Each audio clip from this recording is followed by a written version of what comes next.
ታሪካችን የሚጀምረው እንደ ዩሮፒያን አቆጣጠር በ1983 በሃውኪንስ አንድ ሳይንቲስት ከላብራቶሪ ክፍል ውስጥ እየሮጠ ሲወጣ እንመለከታለን።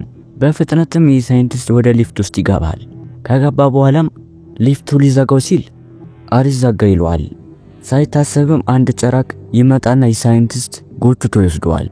ትዕይንቱም ሲቀየር ማይክ የተባለ ልጅ ከጓደኞቹ ዊል፣ ደስቲን እና ሉካስ ጋር ድንጊዮን እና ድራጎን የሚባል ጨዋታ እየተጫወቱ አሪፍ ጊዜ ያሳልፋሉ። በኋላም ሰዓቱ ስለመሸ የማይክ እናት ትመጣና ወደ የቤታቸው እንዲሄዱ ትነግራቸዋለች። ማይክም ጓደኞቹ እንዲሄዱ አልፈለገም። በዚህም እናቱ ጋር ሄድና ትንሽ እንዲቆዩ ይጠይቃታል። ነገር ግን እናቱ ሰዓቱ በጣም ስለመሸ ወደ የቤታቸው እንዲሄዱ ለማይክ ጓደኞች ትነግራቸዋለች። ማይክም እያዘነ ቢሆንም ጓደኞቹን ይሸኛቸዋል። እነዚህም ሶስት ጓደኛሞች ሉካስ እዛው ቅርብ ስለሆነ ተሰናብቷቸው ይሄዳል። አሁን ደግሞ ዊል እና ደስቲን እንሽቀዳደም በማለት እየተሽቀዳደሙ ነው። ዊልም በፍጥነት እየነዳ ያለ በድንገት ከፊት ለፊቱ አንድ አስፈሪ ፍጡር በድንገት በመንገዱ ላይ ይመጣል። በዚህም ከሳይክሉ ላይ ይወርቃል።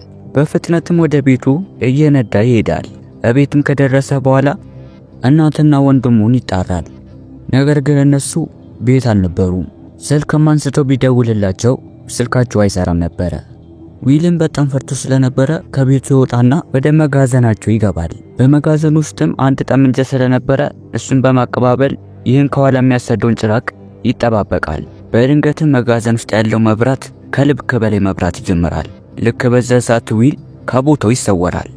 በነጋታውም የዊል እናት ጆይስ ዊልን ለመቀስቀስ ወደ ክፍሉ ትሄዳለች። ነገር ግን ዊልን ከመኝታ ቤቱ ታጣዋለች። እንዲሁም አልጋው ላይም እንዳልተኛ ትመለከታለች። በዚህም የተደናገጠች ታላቅ ወንድሙን ጆናታንን ዊል የት ሄዶ እንደሆነ ትጠይቀዋለች። ጆናታንም ማታ ላይ ትርፍ ስራ ሲሰራ ስለነበረ እንዳላየው ይመልስላታል። በኋላም ጆይስም ወደ ጓደኞቹ እየደወለች ታጠያይቃለች። ጓደኞቹም እንደሌለ ይነግሯታል። በቀጣይም እነ ማይክ ወደ ትምህርት ቤት ይሄዳሉ። ትምህርት ቤት ውስጥም ዊል አልነበረም። እናቱ ጆይስም ወደ ፖሊስ ጣቢያ ሄዳ ልጇ እንደጠፋ ታመለክታለች። መርማሪው ቺፍም ምናልባት ተደብቆ ሊሆን እንደሚችል ይመልስላታል። ጆይስም ዊል እንደዛ አይነት ልጅ እንዳልሆነ ትነግሯለች። መርማሪው ቺፍም ምናልባት ወይ ጓደኞቹ ወይ ቤተሰቦቹ ጋር ሄዶ ሊሆን እንደሚችል ጥርጣሬውን ይነግራታል። እሷም እንዳጠያየቀችና እንደሌለ ትነግሯለች። እናም ልጇን እንዲፈልግ ትማጸነዋለች።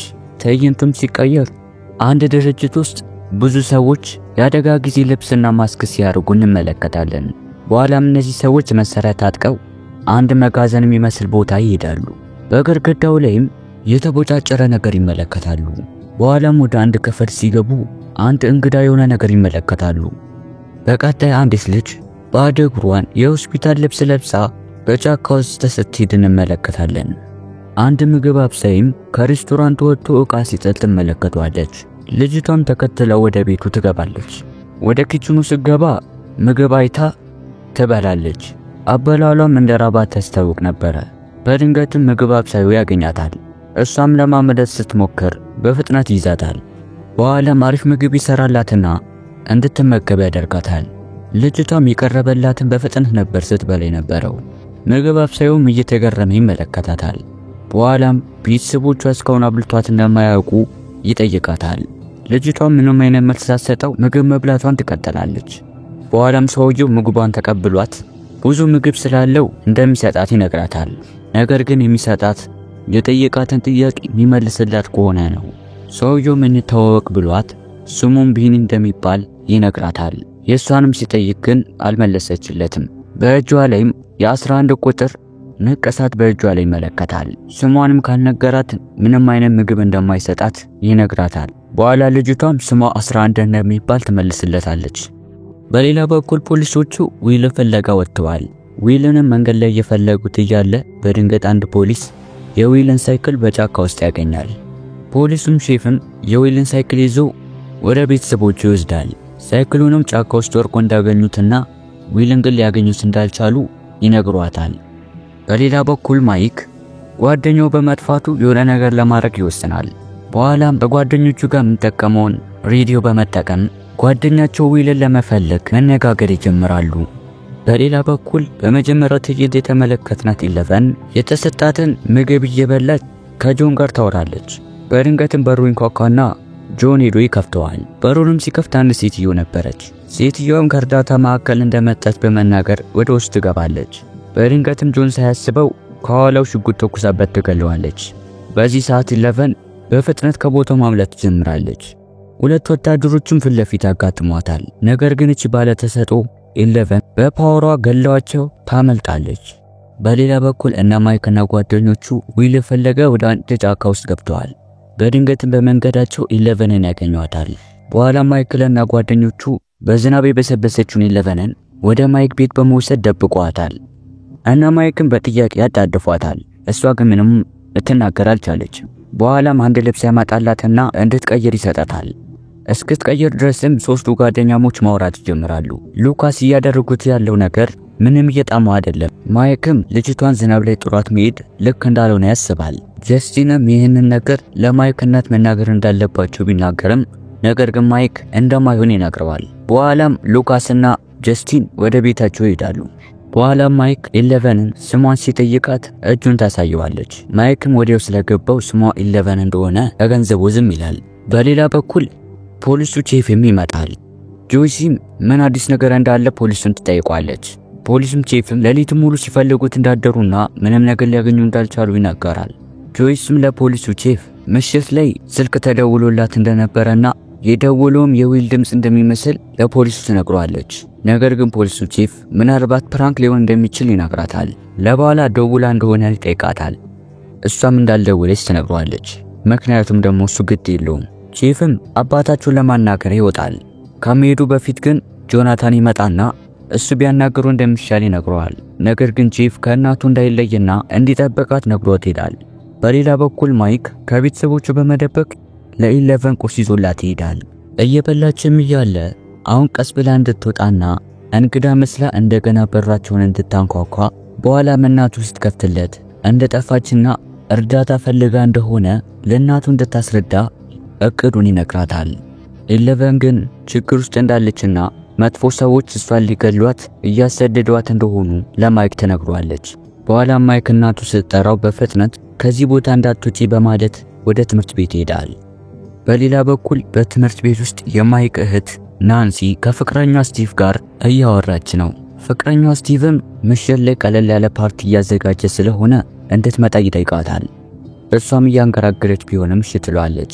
በድንገትም ጆናታን የወንድሙን የፋልጉኝ ወረቀት ሲለጥፍ ትመለከቷለች። ናንሲም ወደ ጆናታን በመሄድ ሁሉም ሰው ስለሱ እያሰበ እንደሆነና ደህና እንደሚሆን ነግረው ትሄዳለች። በሌላ በኩል ዶክተር ብሬነር የሚባለው 11ን የሚፈልጋት ሰው የዊል እናት ጆይስ ምሽት ላይ ተደውሎላት የነበረውን ጥሪ ያዳምጣል። በኋላም ነገሩን ለማጣራት ማስካቸውን በመልበስ ወደ ጆይስ ቤት ይሄዳሉ። በኋላም ቦታውን ሲያጣሩ በመጋዘኑ ላይ የተንጠባጠበ ላስቲክ የሚመስል ነገር በማየታቸው ይገረማሉ። ምክንያቱም ከቤተ ሙከራው እዚህ ድረስ በመዛባቱ ተገርመው ነው። በሌላ በኩል ጀስተንና ሉካስ ወደ ትምህርት ቤት ሲሄዱ ማይክ እንዳልመጣ ይመለከታሉ። አርፍዶ ማይኩ ማይክም ምናልባት ማታ ያቀዱት እቅድ ሳይሳካለት ቀርቶ ሊሆን እንደሚችል ይነጋገራሉ።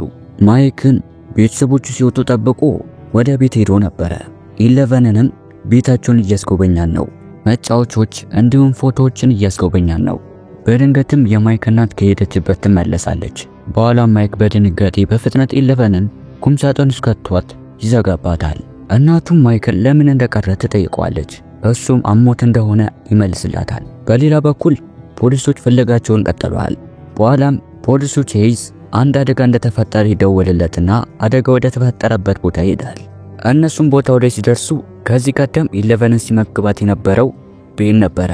ቤንም ሽጉጡን ይዞ ራሱን እንዳጠፋ አስመስሎ ጠረጴዛ ላይ ተዘርግቷል። በኋላም ፖሊሶቹ ከጆን ጋር ቅርብ የሆነውን ሰው በማግኘት ስለ አደጋው ማጣራት ይጀምራሉ። ሰውየውም ጆን ራሱን የሚያጠፋበት ምንም ምክንያት እንደሌለ ለፖሊሶቹ ያብራራል። በኋላም ፖሊሱ ቼዝ ለመጨረሻ ጊዜ ጆንን የት እንዳዩ ጠይቀዋል። ሰውየውም ለመጨረሻ ጊዜ ያየው ምሽት ላይ ሲሆን ከአንዲት ልጅ ጋር ብቻ እንዳየው ይመልስለታል። ፖሊሱም ቼዝም አብሮ ስለነበረው ሕፃን ይጠይቀዋል። ሰውየውም ከዚህ በፊት አይቶት እንደማያውቅና ጸጉሩን የተቆረጠ ልጅ እንደሆነ ይመልስለታል። በሚቀጥለው ትዕይንት ጆናታን አባቱ ቤት ይደርሳል። በሩንም ሲያንኳኳ አንዲት ልጅ ትከፍትለታለች። አባቱ ሎኒም ቤት ውስጥ እንዳለ ሲጠይቃት ልጅቷ ግን ማን እንደሆነ ትጠይቀዋለች። ጆንም በመናደድ ገፍትሯት ወደ ውስጥ ይገባና ወንድሙ ዊልን መጣራት ይጀምራል። አባትየው ምን ፈልጎ እንደመጣ ይጠይቀዋል። ጆንም ወንድሙ ዊል እንደጠፋና ከዚህ በኋላ ካየው ወዲያው እንዲደውልላቸው ይነግረዋል። በሌላ በኩል ጀስቲንና ሉካስ ወደ ማይክ ቤት ይሄዳሉ። እነ ሉካስም ኢሌቨን እንዳልሄደች ሲመለከቱ ይገረማሉ። ማይክም ለእነ ሉካስ ኢሌቨን ስለ ዊል የምታውቀው ነገር እንዳለ ይነግራቸዋል። በዚህም የተናደደው ሉካስ ስለ ዊል የምታውቀው ነገር ካለ እንድትናገር እየጮኸ ይናገራታል። ኢሌቨንም ፈርታ ስለነበረ ዝም ትላለች። ሉካስን በዚህ በመናደድ ለማይክ እናት ለመናገር ልክ በሩ ሲከፍ ኢሌቨን ኃይሏን ተጠቅማ በሩን ትዘጋዋለች። በዚህ ሰዓት ሶስቱም ይደነገጣሉ። በሌላ በኩል ፖሊሶች አሁንም ዊልን እያሰሱት ነው። በፍለጋቸው መካከልም ከአንድ ቱቦ ላይ አንድ ጌጥ ያገኛሉ። ቱቦውን ተከትሎ ሲሄዱ ቱቦ የሚወስደው ወደ አንድ መግባት የተከለከለበት አጥር ይወስዳቸዋል። በሌላ በኩል ናንሲ ፍቅረኛዋ ምሽት ላይ ወደ ጋበዛት ፓርቲ ከጓደኛዋ በርበር ጋር ለመሄድ እየተዘጋጁ ነው። ጓደኛዋ በርበርም እንድትጠነቀቅ የጓደኝነት ምክሯን ትነግዛታለች። ይህ በእንዲህ እንዳለ የዊል እናት ጆይስ በድጋሚ ስልክ ይደወልላታል። ስልኩንም ስታነሳው በድጋሚ የዊልን ድምጽ ትሰማለች። እማዬ እያለ ይጣራታል። እናቱ ጆይስም የት እንዳለ በጠይቀውም ከስልኩ የሚወጣው ድምጽ ግን የዊል አስተናፋፍስ ብቻ ነበር። ጆይስም ተስፋ ቆርጣ ማልቀስ ትጀምራለች። ነገር ግን የቤቷ መብራቶች ብልጭ ድርግም ማለት ይጀምራሉ። መብራቶቹንም እየተከተለች ትሄዳለች። ወደ ዊል ክፍልም ከወሰዳት በኋላ የሬዲዮ ድምጽ ትሰማለች። ወደ ውስጥም እንደገባች መብራቱ በጣም ወደ በራበት አምፖል ስትሄድ በድንገት ከግድግዳ ውስጥ የሚወጣ እጅ ተመልክታ እየጮች ከቤቱ ትወጣለች። በፍጥነትም መኪናዋ ውስጥ ገብታ ልትሄድ ስትል ከሬዲዮ የሚወጣ ድምጽ እንደገና መጫወት ሲጀምር ትሰማለች። ጆይስም እንደምንም ብላ ከመኪናዋ ወርዳ ወደ ቤት ትመለሳለች። በሌላ በኩል ጆናታን ዊል ጠፋ ወደ ተባለበት ጫካ በምሽት ያመራል። ካሜራውንም ይዞ ወደ ጫካ ውስጥ ይገባል። በድንገትም በኃይል የምትጮው የሴት ድምጽ ሲሰማ ድምጹን ወደ ሰማበት ቦታ ያመራል። ቦታው ላይም ሲደርስ የነ ስቲቭ ፓርቲ ነበረ። ናንሲ ከአቅሟ በላይ መጠጥ እየጠጣች ነው። ባርባራ ምንም አይነት መጠጥ እየጠጣች አልነበረም። በኋላም አንድ መጠጥ ታመጣላትና እንድትጠጣ ትሰጣታለች። ባርባራም የተሰጣትን ቢራ መክፈት ስለማትችል በቢላ ስትቆርጥ በድንገት እጇን ትቆርጣለች። በኋላም ናንሲ ተጣጥባ ወደ ስቲቭ ክፍል ልትሄድ ስትል ባርባራ ትመጣና ወደ ቤት እንዲሄዱ ትጠይቃታለች። ናንሲ ግን አሁን ዝግጁ ስላልሆነች እዚሁ ስለምትቆይ እሷ ከፈለገች እንድትሄድ ትነግራታለች። ናንሲም ወደ ክፍል ገብታ ልብሷን ምናምን ስትቀይር ጆናታን ፎቶ እያነሳን ነበረ። ደብሯት ብቻዋን የተቀመጠችው ባርባራም ጆናታን ይመለከታታል። በድንገትም ካሜራው ይበላሽና ዝቅ ብሎ ሲያስተካክል አንድ ጭራቅ ባርባራን ዊልን እንደወሰደው አይነት አወሳሰድ ይወስዳታል። ጆናታንም ቀና ብሎ ሲመለከት ምንም ነገር አልተመለከተም። በኋላም ከቦታው ይሄዳል። ባርባራም ስትነቃ ራሷን ወደ አንድ ገንዳ ውስጥ ተነቃለች። ባርባራም ከገንዳ ውስጥ ወጣ ጓደኛዋን እየተጣራች በምትወጣበት ሰዓት አንድ ጭራቅ ይመጣና ጎትቶ ይበላታል። ናንሲም ከስቲቭ ቤት ወጣ ወደ ቤቷ ትሄዳለች። ወደ ቤት ስትሄድም እናቷ ለምን እንዳመሸች እየተቆጣች ትናገራታለች። ናንሲም የተለያዩ ውሸቶችን ደርድራ ይቅርታ ጠይቃት ወደ ክፍሏ ትሄዳለች። በነጋታውም ጆናታን እናቱ እየተጣራችው ታነሳዋለች። ጆናታንም ሲነሳ እናቱ እየጠራችው አልነበረም። አምፖሎቹን ይዛ ከራሷ ጋር እያወራች ነበረ። ጆናታንም በሁኔታዋ ግራ እየተጋባ ምን እየተፈጠረ እንደሆነ ይጠይቃታል። እናቱ ጆይስም ምንም ያህል ለመረዳት ቢከብድም ልጇ ዊል በመብራቶቹ አማካኝነት ሊያዋራት እየሞከረ እንደሆነ ለጆናታን ትነግሯለች። ጆናታን ግን ምንም የምትለው ነገር እየገባው አይደለም። ምናልባት የአእምሮ ቀውስ ውስጥ እየገባች እንደሆነ በማሰብ የመብራቶቹ ማነስ ምናልባት አምፖሎቹን እንደዛ እያደረገ እንደሆነ ይነግራታል። በጆናታን ሐሳብ ያልተስማማችው ጆይስም የመብራቱ ችግር እንዳልሆነና ከአንዴም ሁለቴ ሊያናግራት ስልክ ደውሎላት እንደሆነ ትነግሯለች። ጆናታንም እንደምን መረጋጋትና ቁርስ እስኪሰራላት ድረስ እረፍት እንድታረግ ይነግራታል። ነገር ግን እሷ ከማረፍ ይልቅ ጂም ላይ ስትገዛ እንመለከታለን። በሌላ በኩል ሶስቱ ጓደኛሞች ከኢሌቨን ጋር በመሆን ጓደኛቸውን ዊልን ለመፈለግ እያቀዱ ነው። ወደ ትምህርት ቤት ከመሄዳቸው በፊት ግን ማይክ ለኤል የእጅ ሰዓቱ ሰጥቷት ልክ ሰዓቱ 9 ሰዓት ሲሆን ለመጀመሪያ ጊዜ የተገናኙበት ቦታ ላይ እንድትመጣ ይነግራታል። ከዛ በፊት ግን ከቤት እንዳትወጣና ምግብ መብላት ከፈለገች ያስቀመጠላትን ምግብ እንድትበላ ነግሯት ይሄዳል። ኢሌቨን እነሱ ከሄዱ በኋላ ወደ ሳሎን በመሄድ ቲቪዋን ከፍታ እየተገረመች ቲቪ ታያለች። እንዲሁም ከዚህ በፊት በቤተ ሙከራ የኮካ ቆርቆሮ በፓወሯ እንድትጨፈልቅ ሲያስደርጓት እንደነበረ እያስታወሰች የኮካ ማስታወቂያ ትመለከታለች። በሌላ በኩል ናንሲ ወደ ትምህርት ቤት ስትሄድ ተማሪዎች እያፈጠጡባት እንደሆነ ታስተውላለች። ጓደኛዋ ባርባራም እንዳልመጣች ታያለች። በኋላም ናንሲ ባርባራ ምሽት ላይ ወደ ቤት ገብታ ከሆነ ለማረጋገጥ ወደ ቤተሰቦቿ ትደውላለች። ስልኩንም ያነሳችው የባርባራ እናት እሷ ጋር እያጠኑ ለማደር ጠይቃት እንዳስፈቀደችና ከወጣች በኋላ እንዳልተመለሰች ትነግራታለች። በዚህም ውሸቷ እንዳይነቃ እናትየዋ እንዳትጨነቅ ምናልባት ላይብራሪ ልትሆን እንደምትችል ትነግራታለች። እናትየዋም ልጇን እንዳገኘቻት ወደ ቤት እንድትመጣ ትነግራታለች። በሌላ በኩል ፖሊሱ ቼፍና ጓደኞቹ ትናንትና የተመለከቱትን የቱቦ መስመር ተከትለው ቱቦ ወደሚገባበት የግቢ በር ላይ ይሄዳሉ።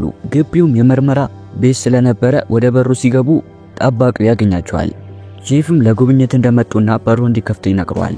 ጄፍም ቤተ ሙከራ ቤት ውስጥ ሲገባ ምንም የተለየ ነገር ስላላገኘ ሊሄድ ሲል የቤተ ሙከራው ተቆጣጣሪ ከፈለገ ከመቶ በላይ የሆኑ ካሜራዎች ስላሉ ማየት እንደሚችል ይነግረዋል። በኋላም ሰውየው ካሜራውን ያስመለክተዋል። ጄፍም በሚመለከትበት ሰዓት ቪዲዮ ተቀረጸ ወደ ተባለበት ቀን ከባድ ዝናብ እንደነበረና በምስሉ ላይ የሚታየው ግን በፀሐያማ ቀን የተቀዳ በመሆኑ ጥርጣሬ ውስጥ ይገባል።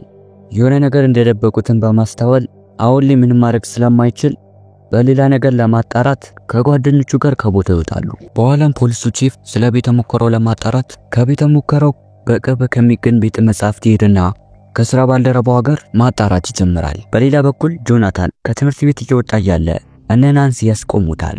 በኋላም ጓደኞቹ ቦርሳውን ይቀሙታል።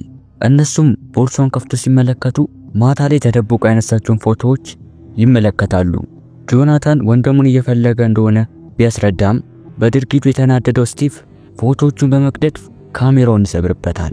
የሚፈጠረው ነገር እዛው ቆማ የምትመለከተው ናንሲ በድንገት የባርባራ ፎቶ ተመልከታ ይዘው ትሄዳለች። በሌላ በኩል የማይክ እናት ሄረን ጓደኛዋን ለማጽናናት ከልጇ ጋር ትመጣለች።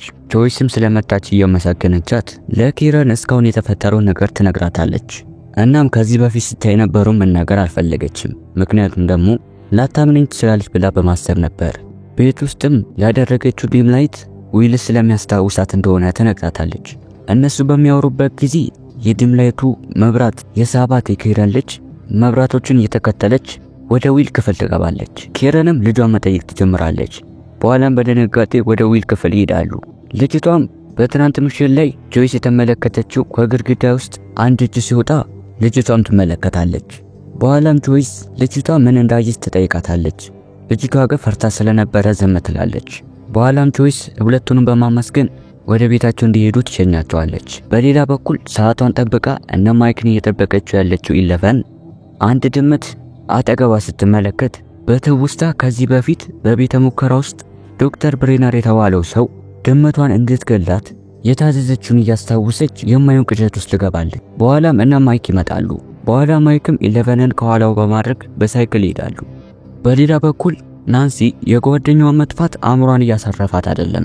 በኋላም ስቲቭና ጓደኞቹን በመሰናበት ትሄዳለች። በኋላም በቀጥታ ምሽት ላይ መኪናውን ወደ አቆሙበት ቦታ ስትሄድ መኪናውን እዛው ቆሞ ታያለች። በኋላም ወደ ስቲቭ ቤት ትገባና ውሃ ማዋኛው አካባቢ መዟዟር ትጀምራለች። በድንገት ግን ከኋላ የሆነ ድምጽ ሰማና ትወርቃለች። በኋላም በፍጥነት ከስቲቭ ቤት እየሮጠች ትወጣለች። እናቷ ጋርም ትሄድና የሆነ መጥፎ ነገር ጓደኛዋ ላይ በመከሰቱ እያለቀሰች ትነግራታለች። በሌላ በኩል ፖሊሱ ቺፍና ጓደኛው ስለ ቤተ ሙከራው ለማወቅ የተለያዩ ነገሮችን በማግኘት እያጣሩ ነው። ቤተ ሙከራውም በድብቅ እና በመንግስት እርዳታ የሚሰራ ነው። በዚህም ምንም የረባ ነገር አላገኙም። በኋላም ስልክ ይደወልላቸውና በሰሙን ነገር እየተደናገጡ በፍጥነት ወደ ተባለው ቦታ ይሄዳሉ። በሌላ በኩል እነ ማይክ በስተመጨረሻ ኢለቨን ዊል ሊኖር ይችላል ያለችበት ቦታ ይደርሳሉ። ቦታውንም ስታሳያቸው የነ ዊል ቤት ነበረ። እነ ማይክም የዊልን ቤት እንደሚያውቁና ይሄ የሱ መኖሪያ እንደሆነ ለኢለቨን ይነግራታል። በዚህም ቀኑ ሙሉ ሲለፉ የነበሩ ያለምንም እንደሆነ የተረዳው ሉካስ የዚህ ሁሉ ጥፋት የማይክ እንደሆነ እየተናገረ ይወቅሰዋል። ስለ ኢለቨን ለፖሊሶች ወይ ለእናቱ መናገር እንደነበረበት ለማይክ እየጮኸ ይነግረዋል። በመሃልም የተጨቃጨቁ ያለ በፍጥነት የፖሊስ መኪና ሲያልፍ ይመለከታሉ። የቺፍንም መኪና በመከተል ለመሄድ ይወስናል። ይህ በእንዲህ እንዳለ ጆይስ ቤቷ ውስጥ ቆማ ያለ የሰቀለችው ዲም ላይቶች አንድ በአንድ መብራት ይጀምራሉ። ጆይስም መብራቶቹን እየተከተለች ቁምሳጥኗ አጠገብ ትደርሳለች። በኋላም ዲም ላይቶችን በመያዝ ዲም ላይቱን በምታናግርበት ሰዓት ይበራል። ዊል እንደሆነ ብትጠይቀውም እየበራ ይመልስላታል። ጆይስም በጣም ትገረማለች፣ ምክንያቱም እነዚህ ኤልኢዲ ላይቶች የሚበሩት ያለምንም ሶኬት ነበር። በኋላም ቺፍ ግድግዳው ላይ ከኤ እስከ ዜድ በመጻፍ እያንዳንዱ ላይ ላይቶችን ታስቀምጣለች። በኋላም ልጇን በምታወራበት ሰዓት ከዚህ በፊት ባርባራን የወሰዳት ጭራቅ ከግድግዳ ውስጥ በመውጣት ጆይስን ያባራታል። ይህ በእንዲህ እንዳለ እነ ቺፍ እንዲህ ያንገባገባቸው ጉዳይ የዊል ሬሳ ተገኘ ተብሎ ነበር። በኋላም የሬሳ መርማሪዎች ከውሃ ውስጥ የዊልን ሬሳ የሚመስል የሱንን ልብስ የለበሰ ሬሳ ያገኛሉ። በዚህም በጣም ይደናገጣል። እነ ማይክም ይህን እየተመለከቱ ያዝናሉ። በኋላም ማይክ ኢሌቨን ላይ ይጮሃል፣ ምክንያቱም እስካሁን ዝም ብላ ስታለፋቸው ስለነበረ ጓደኛቸው ዊል እንደሞተ እየተናገረ ይወቅሳታል። በሌላ በኩል አውሬው ሲያባራት የነበረው ጆይስ መንገድ ላይ ልጇን ጆናታንን ታገኘውና ታቅፋለች። ትንሽ ቆይቶ ፖሊሱ ቼዝ ይመጣና ያረጋጋቸዋል። ጆይስም የተፈጠረውን ነገር እያስረዳችው እያለ ፖሊሱ ቼዝ የዊል ሬሳ በወንዝ ውስጥ እንደተገኘ ይነግራታል። ጆይስ ግን ይህንን አታምንም፣ ምክንያቱም ልጇ ሲያናግረው ነበር። በሌላ በኩል በዊል ሞት ያዘነው ማይክ ቁጭ ብሎ መጽሐፍ እየነበበ ያለ ኢሌቨን አስማቷን በመጠቀም በሬዲዮ ውስጥ የዊልን ድምጽ ታሰማዋለች። ማይክም በዚህ ሰዓት በፍጥነት ሄዶ ሲያናግረው የዊልን ድምጽ ይሰማል። በዚህም እንዳልሞተና የሆነ ነገር እንዳለ ይረዳል።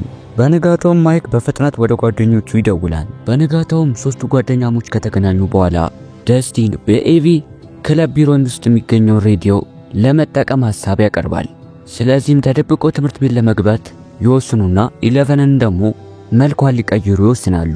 በኋላ ማይክ የከንፈር ቀለም፣ አርቲፊሻል ጸጉርና ቀሚስ ያደርጉላታል። ይህ በእንዲህ እንዳለ ፖሊሱ ቺፍ ወደ ክሮነር ቢሮ ቀረበ። መጠበቅ ያቃተውም ቺፍ የዊል አስክሬን እስኪለቀቅ ድረስ ለምን ያህል ጊዜ እንደሚፈጅ ጸሐፊዋን ይጠይቃታል። ጸሐፊዋም እንደማታውቅ ትነግረዋለች። ቺፍ ግን ነገሮች እንግዳ የሆኑበት ነው፣ ምክንያቱም አለቃዋ የአስክሬን ምርመራውን እንዲያደርግ ስላልተፈቀደለት። በዚህም ትልቅ ጥርጣሬ ውስጥ ገብቷል።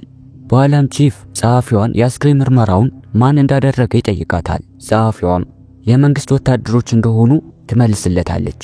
በኋላም ጆናታንና ጆይስ የልጃቸው ዊልን ሬሳ ለማረጋገጥ ወደ ቦታው ይመጣሉ። ጆይስ ግን ይህንን እያመነች አይደለም። የወንድሙን ሬሳ እየተመለከተ ያለው ጆናታን ግን ከክፍሉ በመውጣት ቺፍ ጋር ይሄዳል። በኋላም ጆይስ ይህ የልጇ ሬሳ እንዳልሆነና ልጇ በሕይወት እንዳለ እየተናገረች እየጮች ከክፍሉ ትወጣለች። ጆናታንም ወጥቶ ሊያረጋጋት በመኪና ይከተላታል። ይህ በእንዲህ እንዳለ ዶክተር ብሬነር ወደ ተገለበጠው ዓለም ማለትም ዊል ያለበት ቦታ ላይ ምን እንዳለ ለማጣራት አንድ ተመራማሪ ወደዚህ ወደ ተገለበጠው ዓለም ሊልከው እያሰበ ነው። የዚህም የተመራማሪ ሰው ላይ ድንገት አንድ ነገር ከተፈጠረ እንኳን ብለው ከጀርባው የሆነ ገመድ ያስሩለታል። ተመራማሪውም ልክ ወደ ውስጥ እንደገባ የአውሬውን ድምጽ ይሰማል። ነገር ግን እዛው ወዲያው በልቶት ይገለዋል። በሌላ በኩል ስቲቭ ለናንሲ ለፖሊሶቹ ስለ ፓርቲው ከመናገር እንድትቆጠብ ለማድረግ እየሞከረ ነው። ናንሲም ስቲቭ በዚህ ጉዳይ ላይ እየጨነቀው እንዳልሆነ ሲገባት በጣም ትናደድበታለች። በኋላም ጥላው ትሄድና ፖሊሶቹ ጋር ትሄዳለች። በኋላም ናንሲ በዛ ምሽት ላይ ምን እንደተፈጠረ ለማስረዳት ከፖሊሶቹ ጋር እያወራች ነው። በዛ ምሽት ላይ ምንም አይነት ጥል እንዳልነበራቸውና እሷ ወደ ቤት ለመሄድ ስትጠይቃት እንድትሄድና እሷ ትንሽ ቆይታ እንደምትሄድ እንደነገረቻት ትነግራቸዋለች። በንጋታውም ስላባረራት አውሬ ሲጠይቋት እሷም በጣም ፈርታ ስለነበረ ምንም እንዳለየችና አውሬው ባርባራን እንደወሰዳት እንደምታመንና ጫካው አካባቢ በጣም እንዲፈተሽ ትነግራቸዋለች። በሌላ በኩል ሶስቱ ጓደኛሞች ከኢሌቨን ጋር ወደ ትምህርት ቤት ደርሰዋል። በኋላም በቀጥታ ሬዲዮ ወደሚገኝበት ክፍል ያመራሉ። በድንገትም ሳይንስ አስተማሪያቸው ይመጣባቸዋል። አስተማሪውም የዊል መታሰቢያ ፕሮግራም እየጀመረ ስለሆነ እንዲመጡና እዚህ ምን እንደሚሰሩ ይነግራቸዋል። ቁጭ ብለው እያለም በመሃል ከዚህ በፊት እነ ዊልን የሚያስቸግሩት ጓደኞቹ በዊል ሐዘኑ ላይ ይስቁና ሲሳለቁ ማይክ ሰምቷቸው በጣም ተናዶ እሱ ጋር ይሄዳል። ለምን እንደሚስቅ ይጠይቀዋል። ልጁም ሆን ብሎ በዊል እንደተሳለቀ ይመልስለታል። በዚህ ጊዜ ማይክ ይገፈትሩና ይጥለዋል። ልጁም ተነስቶ ማይክን ሊመታው ሲል ኢሌቨን ኃይሏን ተጠቅማ ልጁን እንዲደርቅ ታደርጓለች። በሱ ብቻም አላበቃም፣ ራሱ ላይ እንዲሸናም ታደርጓለች። በዚህም ተማሪዎቹ እንዳለ እየሳቁበት እነ ማይክ በፍጥነት ከቦታው ይሸሻሉ። ይህ በእንዲህ እንዳለ ጆናታን ከአንድ የሬሳ ሳጥን መሸጫ ለመግዛት ሄዶ ነበረ። በኋላም ናንሲ ትመጣለች። እናቱ እዚህ እንደመጣ እንደነገረቻት እናም ለትንሽ ደቂቃ ልታዋራው ስለምትፈልግ መነጋገር የሚችሉ ከሆነ ትጠይቋለች። እሱም እንደሚችልና ቁጭ ብሎ እንዲያወሩ ይነግራታል። ናንሲም ስላነሳው ፎቶ ትጠይቋለች። ጆናታንም ያነሳው ፎቶ በጨለማ ስለነበረ በፎቶ ላይ ያለው ምስል በእርግጠኝነት ግልጽ የሆነ ነገር እንደሌለ ይነግራታል። እሷም ከዚህ በፊት ያየችውን አውሬ ለጆናታን ትነግረዋለች። በዚህ ጊዜ ጆናታን መጠራጠር ይጀምራል። እናም ያየችው አውሬ ምን አይነት እንደሆነ ይጠይቃታል። ናንሲም በግልጽ እንዳላየችው ትመልስለታለች። በኋላም ተሰናብታው ትሄዳለች። ጆናታን አሁን የእናቱ ቅዠትና የናንሲ ነገር ሲሰማ ጥርጣሬ ውስጥ ገብቷል። በሌላ በኩል ፖሊሱ ቼዝ የሬሳ መርማሪ ጓደኛውን ስለተፈጠረው ነገር እየጠየቀው ነው። ሬሳ መርማሪውም የዊልን ሬሳ ሳይመረመር በፊት ከመንግስት የመጡ ሰዎች ከክፍሉ እንዳስወጡትና ወደ ቤት እንዲሄድ እንደነገሩት ይነግረዋል። ቼዝም ይህን እንዴት ሊያደርጉ እንደቻሉ ግራ እየተጋባ ይበልጥ እየተጠራጠረ ይመጣል። በኋላም ቼዝ የዊልን ሬሳ አገኘ ወደ ተባለው ሰው ጋር በማቅናት ሊያወጣጣው እየሞከረ ነው። ነገር ግን ሰውየው ሂሳቡን ከፍሎ ሲወጣ ቼዝ ከኋላ ከተለውና ሰውየውን ይደበድበዋል። እውነቱን እንዲናገርም እየጠየቀው በደንብ ይደበድበዋል። በኋላም ሰውየው ሬሳውን አገኘሁት ብሎ እንዲያወራ የሆኑ ሰዎች እንደከፈሉት ይናገራል። ከኋላቸው የሆነ መኪና የተከተላቸው እንደሆነ የተረዳው ቼዝ በፍጥነት ሽጉጡን አውጥቶ መተኮስ ይጀምራል። መኪናውን በፍጥነት ከቦታው ይሸሻል። በሌላ በኩል ኢሌቨን ትልቁ ሬዲዮ በመጠቀም ዊል ያለበት ቦታ እየፈለገች ነው። ይህ በእንዲህ እንዳለ ጆይስ ዊል የሚወደው ሙዚቃ ከፍታ ልጇን እንዲያዋራት ትጠይቀዋለች። ኢሌቨን ኃይሏን ተጠቅማ ዊልን እየፈለገች እያለ እነሱ ጋር ያለው መስኮትና ጆይስ ጋር ያለው ግድግዳ መንኳኳት ይጀምራል። ጆይስም ግድግዳው ጋር ስትጠጋ ከግድግዳው ውስጥ እናት የሚል ድምፅ ትሰማለች። በኋላም በፍጥነት በጋዜጣ የተሸፈነውን ግድግዳውን በመላጥ ልጇ ዊልን ታያዋለች። በኋላም ጆይስ እያለቀሰች እሱን እንዴት ማግኘት እንደሚችሉ ትጠይቀዋለች። ዊልም ሁሉም ነገር ቤታቸውን እንደሚመስልና ነገር ግን ጨለማና ባዶ እንደሆነ ይነግራታል። በኋላ ዊልም ከቦታው ይሰወራል። በሌላ በኩል ኢሌቨን በጣም ኃይሏን ስለተጠቀመች የማይክ ሞገሩ ፈንድቶ ይቃጠላል። ኢሌቨንም ይነስራትና ራሷ ስታወርቃለች እና ማይክም የሆነ መቀመጫ ላይ አድርጓት ይዟት ይወጣሉ። ጆይስ ዊል ያናገራት ግድግዳው ጋር በመሄድ ዊልን ለማየት ግድግዳውን እየቆፈረች ነው። ከቆፈረችም በኋላ ዊልን አላገኘችውም። ይባሱንም በቀዳዳው ግቢያቸውን ታያለች። በሌላ በኩል ናንሲና ጆናስ የተሻለ ፎቶ ለማግኘት ጆናታን ፎቶ ወደሚያጥብበት ክፍል ይገኛሉ። ናንሲም በሚያደርገው ነገር ግራ ተጋብታ ምን እንደሚያደርግ ትጠይቋለች። ጆናታንም ያነሱን ምስል ተለቅ አድርጎ ለማሳየትና በጥራት ለማየት እንደሚያስችል ይነግራታል። በኋላም እንዳሰቡት ለየት ያለ ምስል ያገኛል። በምስሉ ላይም አውሬውን ይመለከቱታል። ጆናታንም በመጨረሻ እናቱ ልክ እንደነበረች እናም ወንድሙ ዊል በሕይወት እንዳለ ይረዳል። በሌላ በኩል ቼፍ የዊል ሬሳ ለማየት ወደ ሆስፒታል ይሄዳል። ጸሐፊዋንም ክፍያ ለመክፈል እንደሆነ ዋሽቷት ይሄዳል። በሩ ላይ የነበረውም ጠባቂ በቦክስ መጥቶት ይጥሏል። ወደ ውስጥ ሲገባ የዊል ሬሳ ይመለከቷል። ሬሳ መሆኑንም ለማረጋገጥ ቢላውን አጥቶ ሆዱ ሲቀደው ከሆዱ ውስጥ ስፖንጅ ይወጣል። ይህም ሬሳ አልነበረም፣ አርቲፊሻል ነበረ።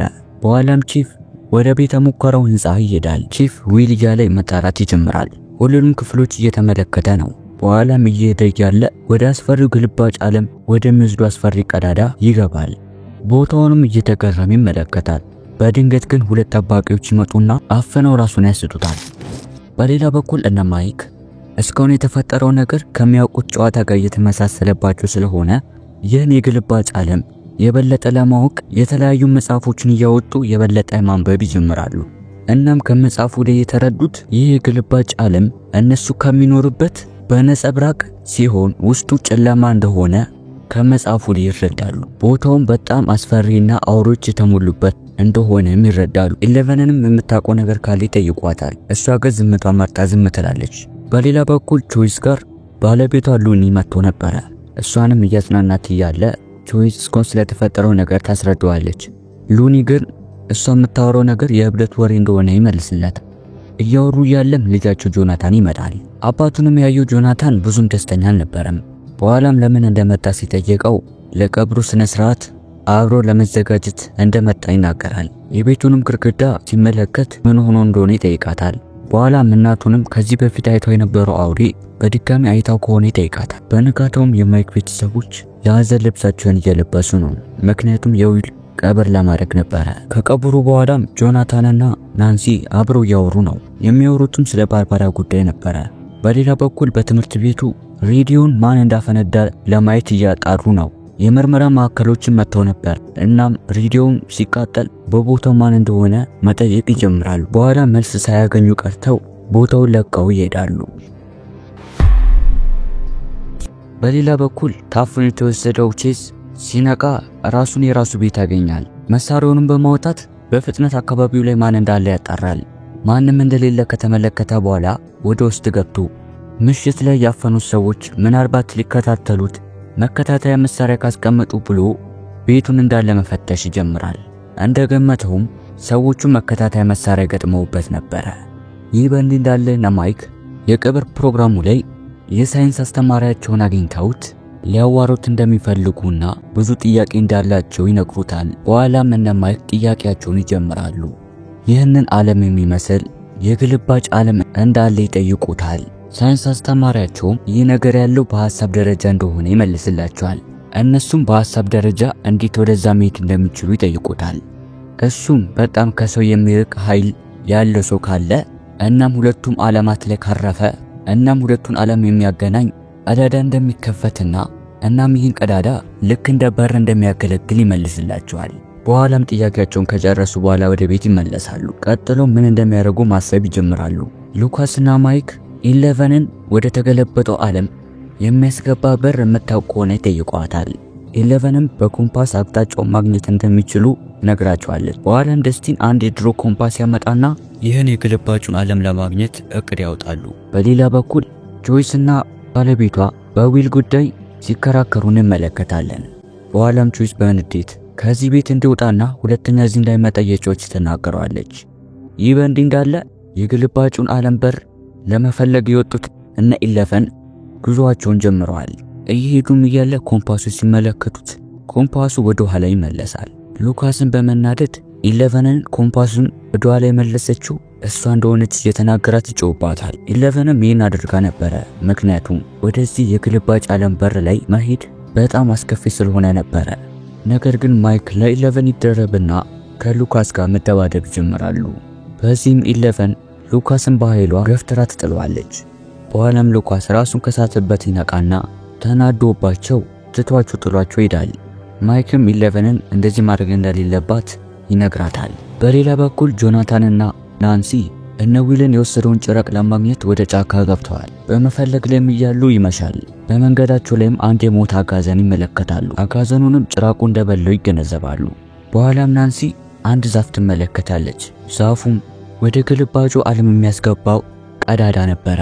ናንሲም እንደምንም እየፈራች ወደ ግልባጭ ዓለሙ ትገባለች። በተገለበጠው ዓለም ውስጥ በጣም የሚያስፈሩ ነገር ነበሩ። በኋላም ናንሲ ትፈራና ለመውጣት ስትል ቀዳዳውን ታጠዋለች። በዚህም ጆናታንን እየጮች ትጣራዋለች። ጆናታንም የት እንዳለች ያጣታል። እሱም በምላሹ እየጠራት ይፈልጋታል። በዚህ ሰዓት በዛፉ ላይ የነበረው ወደ ግልባጩ ዓለም የሚያስገባው ቀዳዳ እየተዘጋ ነበረ። በኋላም ጆናታን በትንሹም ቢሆን ድምጿን እየሰማ ነበረ። ከዛም የዛፉን ቀዳዳ ይመለከትና በፍጥነት እጁን ከቶ ናንሲን ያወጣታል።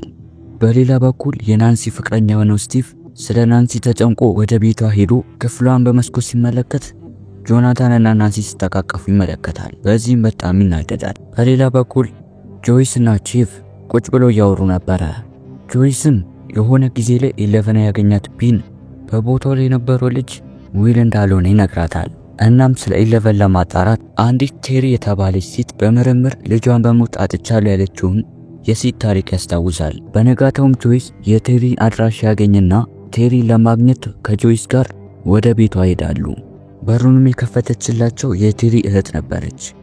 እሷ ምን ፈልገው እንደመጡ ትጠይቃቸዋለች። እነሱም ቴሪን ፈልገው እንደመጡ ይመልሱላታል።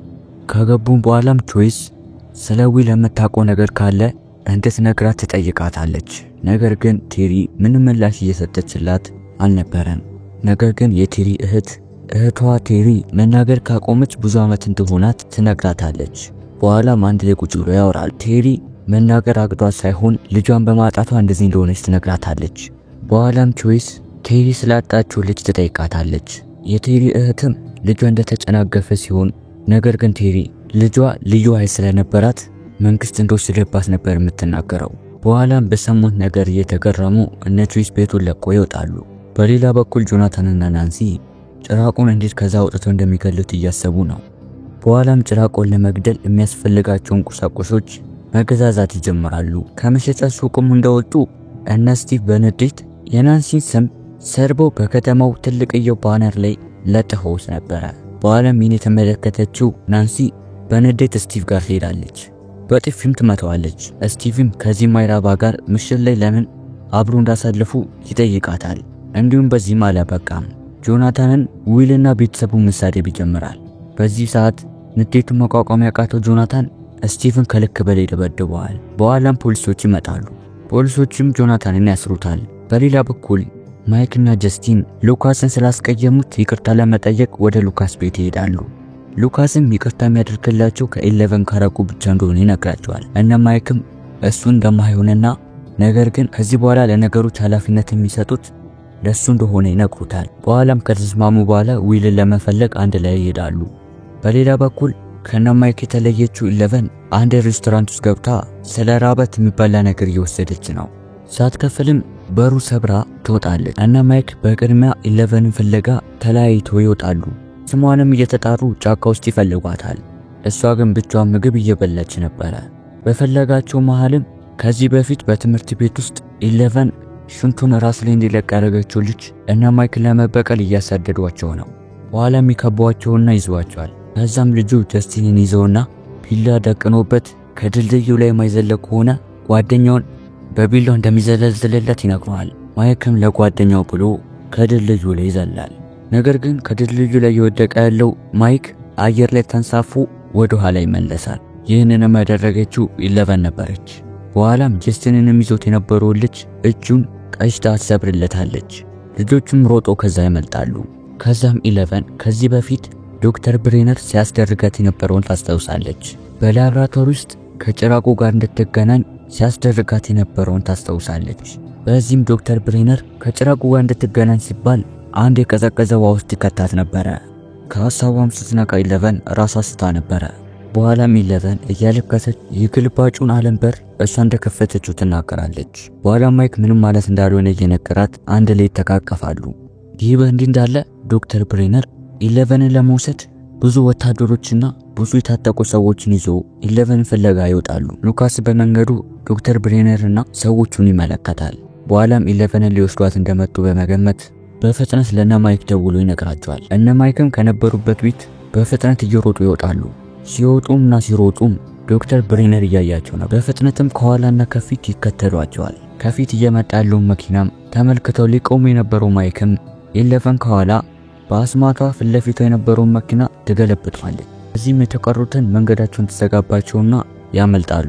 ከሉካስ ጋርም ከተገናኙ በኋላ ሉካስ ሁለቱንም ይቅርታ ይላቸዋል። በመሃልም አንድ ሄሊኮፕተር ወደ እነሱ መምጣት ይጀምራል። ከዛም በፍጥነት አንድ አሮጌ መኪና ውስጥ ገብተው ይደበቃሉ። ይህ በእንዲህ እንዳለ ዶክተር ብሬነርና አጋሮቹ ወደ እነ ማይክ ቤት ይሄዳሉ። እነሱም ፖሊስ እንደሆኑ ለእነ ማይክ እናት በመናገር ወደ ውስጥ ይገባሉ። እናም ልጃቸው ማይክ አንድ ሴት ልጅ እንደጠለፈ ይነግሯታል። የማይክ ቤተሰቦችም በሰሙን ነገር ይደናገጣሉ። በሌላ በኩል ጆይስ እና ቺፍ ጆናታንን ለማስፈታት ወደ ጣቢያ ይሄዳሉ። እዛም በፖሊስ ጣቢያ እነ ማይክን ሲያሳድ የነበረው ልጅ እጁን ታሽጎ ከእናቱ ጋር እነ ማይክን ላይ መክሰስ መጥተዋል። ጆይስም ቃላቸው ሲሰማ አንዲት ኃይል ያላት ልጅ እንደዚህ እንዳደረገችው ልጁ ይናገራል። ጆይስም በሰማው ነገር በጣም ይደናገጣል። በኋላም 11 እንደሆነች ይገባዋል። በፍጥነትም እነ ማይክ ቤት ይሄዳል። እዛም የዶክተር ብሬነር ሰዎች ይመለከታሉ። በኋላ ወደ መኪናቸው ውስጥ በመግባት እነ ማይክ የት ሊሆኑ እንደሚችሉ ናንሲን ይጠይቋታል። ናንሲ ግን ምንም እንደማታውቅ ትመልስለታለች። በኋላም ጆናታን ምናልባት አንድ የሚገናኙበት ቦታ ስለነበረ እዛ ሊደበቁ ስለሚችሉ እዛ ሄዶ እንዳጣሩ ይናገራል። ጆይስም ብቻውን ሄዶ እንደሚያመጣቸውና እነሱ ቤት ገብቶ እንዲጠብቋቸው ነግሯቸው ይሄዳል። በኋላ ምሽት ላይም ልጆቹን ይዞ ወደ ቤት ይሄዳል። አንድ ላይ ተቀምጠው መነጋገር ይጀምራሉ።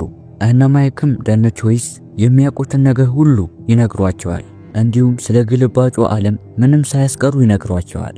ዊልም ያለው ወደዛ ግልባጭ ዓለም እንደሆነ ይነግሯቸዋል።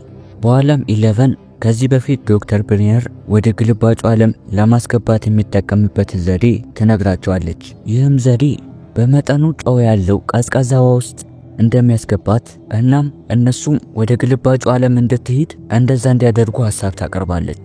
በኋላም ሁሉም አንድ ኤላስቲክ ገንዳ ያመጡና ቀዝቃዛ ውሃና ጨው ይጨምሩበታል። በኋላም 11 አይኗን ይሸፍኑና ወደ ውስጥ ትገባለች። በኋላም 11 ወደ ግልባጩ ዓለም ትገባለች። እዛም እንደመታደል ሆኖ ዊልን ታገኘዋለች። ነገር ግን 11 ፈርታ ከውሃ ውስጥ ትወጣለች። በኋላም ጆይስ እና ቺፍ ወደ ላብራቶሪ ያመራሉ። ነገር ግን ሰብሮ ሲገቡ በጠባቂዎች ይያዛሉ። ይህ በእንዲህ እንዳለ ናንሲና ጆናታን እቃቸውን በመያዝ ጭራቁን ለመግደል ይሄዳሉ። በእነ ዶክተር ብሪነር የተያዙት እነ ጆይስ 11 የት እንዳለች እንድትናገር እየጠየቋት ነው። ጆይስም ማንነቱን እንደምታውቅና ልጅቷን ምን እንዳደረጋትም እንደሰማችና ምንም ነገር እንደማትነግረው ትነግሯለች። ነገር ግን ቺፍ 11 የት እንዳለች ይነግራቸዋል። በኋላም የነገራቸው ወደ ግልባጫው ዓለም የሚያስገባውን ቀዳዳ ለመግባት ስለፈቀደላቸው ነበረ። በኋላም ቺፍ እና ጆይስ ለባብሰው ወደ ግልባጫው ዓለም ለመሄድ ይሄዳሉ። ዶክተር ብሪነር በድጋሚ ወታደሮቹን በመሰብሰብ 11ን ለመውሰድ እየሄደ ነው። እነ ጆይስ ወደ ግልባጫው ዓለም ገብተዋል። በኋላም ዊልን እየፈለጉት በድንገት ጆይስ ዊል ያለበትን ቦታ ትደርሳለች። ቦታ ውስጥም ሲገቡ ዊል በቦታው የለም። 11ም እዚህ ነበር ያየችው። በሌላ በኩል ናንሲና ጆናታን አውሮ ለመግደል የተለያዩ ወጥመዶችና እሱን ለመግደል የሚያስፈልግ መሳሪያዎችን ይዘው መጠበቅ ይጀምራሉ። እሱም እንዲመጣ እጃቸውን ቆርጠው ደሙን አሽትቶ እንዲመጣ ያደርጋሉ። በኋላም በራቸውን ኳኳና ሄዶ ሲከፍቱት ስቲቭ ነበረ። እሱም ገብቶ ይቀላቀላቸዋል። በኋላም ጭራቁ ግድግዳውን እየደረማመሰ ይመጣል። በኋላም እነ ጆናታን ወጥመድ ውስጥ እንዲገባ ወደ ወጥመዱ ይዘውት ይሄዳሉ።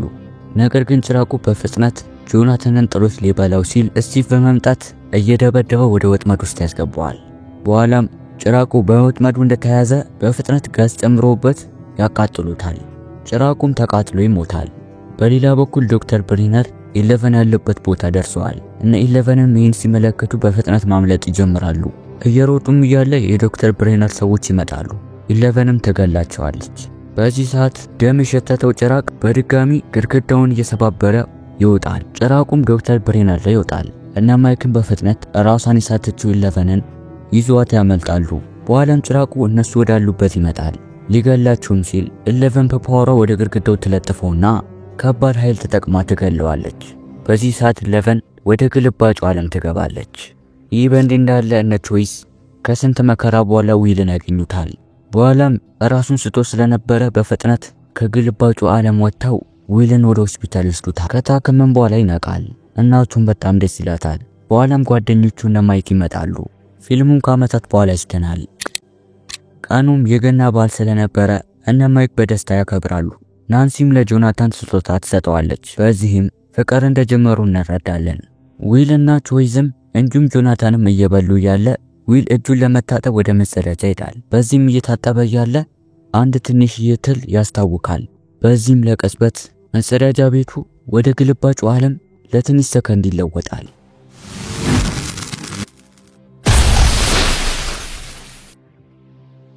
ይህኛው ሲዝን እዚህ ላይ ያበቃል።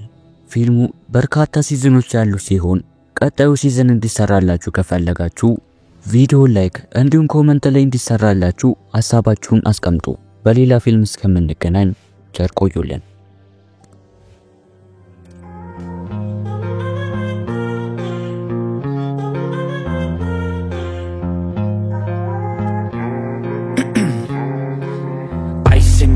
I've been driving this train, years in this lane, there's no stopping this flame, 'cause I can't